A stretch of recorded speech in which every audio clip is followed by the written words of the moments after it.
विश्व के कोने कोने में यूट्यूब के माध्यम से हमसे गुरु मंत्र लेकर वैदिक परंपरा में आगे बढ़ने वाले मेरे प्रिय शिष्यों, सज्जन और सन्नरियों, देवी भागवत की कथा सुना रहा हूँ मैं आपको। आज मैं आपको रक्त बीज वध की बात बताऊंगा। चंड मुंड का वध हुआ। कुछ दैत्य भागते हुए शुंभ के पास आए और कहने लगे कि हे दैत्यराज, पाताल में भाग जाइए, ये देवी सभी दैत्यों का विनाश कर डालेगी।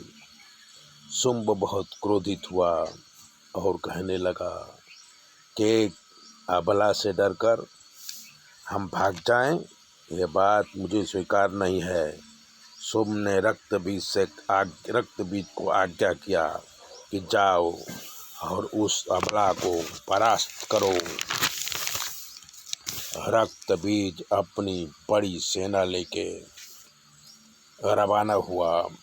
युद्ध भूमि में जगदम्बा के समीप पहुंचकर तीक्ष्ण बाणों की वर्षा करने लगा। तब काली हाथ में त्रिशूल, गदा, शक्ति लेके दानवों का संहार करने लगी। माहेश्वरी नंदी में बैठकर संहार करने लगी। वैष्णवी चक्र और गदा से अनेक दैत्यों का वध करने लगी। ऐन्द्री वज्रघात से अनेक दानवों को मारने लगी। नारसिंगी देवी अपने नाखूनों से दैत्यों को चीर चीर कर मारने लगी। सीदूती ने अट्टहास करके जमीन पर सारे दैत्य गिरने लगे। कालिका जमीन पर पड़े दैत्यों को खाने लगी। दैत्य छिन्न भिन्न होके चिल्लाने लगे। देवता आकाश से पुष्प वृष्टि करने लगे, देवी का जय जयकार करते। तब रक्त बीज क्रोधित होके जगदम्बिका के सामने आया। उसके शरीर से खून गिरता तो अनेक रक्त बीज पैदा हो जाते, जो रक्त बीज जैसे ही बलवान होते। ये वरदान शंकर भगवान ने रक्त बीज को दिया था। वैष्णो देवी ने रक्त बीज पर चक्र का प्रहार किया, जिससे उसके शरीर से रक्त की धारा बहने लगी। तब अनेक रक्त बीज पैदा होकर युद्ध करने लगे।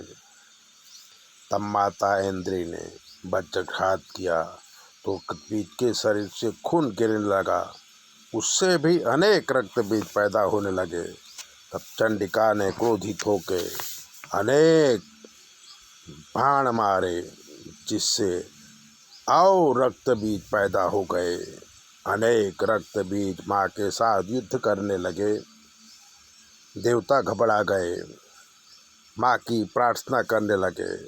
तब माँ काली ने अनेक रूप धरकर तलवार से रक्त बीज को, जो अनेक प्रकार के रक्त बीज पैदा हो गए थे, उनका मस्तक काटते हुए उनका खून जमीन पर ना गिरे ऐसा करके पीने लगी। और उनका खून पी करके और सभी रक्त बीज का वध कर दिया। इस प्रकार से पूरा रक्त बीज का बीज ही समाप्त हो गया। ऐसी ही बातें जानने के लिए चैनल को सब्सक्राइबर करिए, लाइक करिए। अगर आपके जीवन में कोई कष्ट है तो 9825200108 पर फ़ोन करिए। हम आपको बताएंगे कि आपके जीवन में क्या कष्ट है और आपको क्या करना चाहिए। चैनल सब्सक्राइबर ज़रूर करें। जय भोले।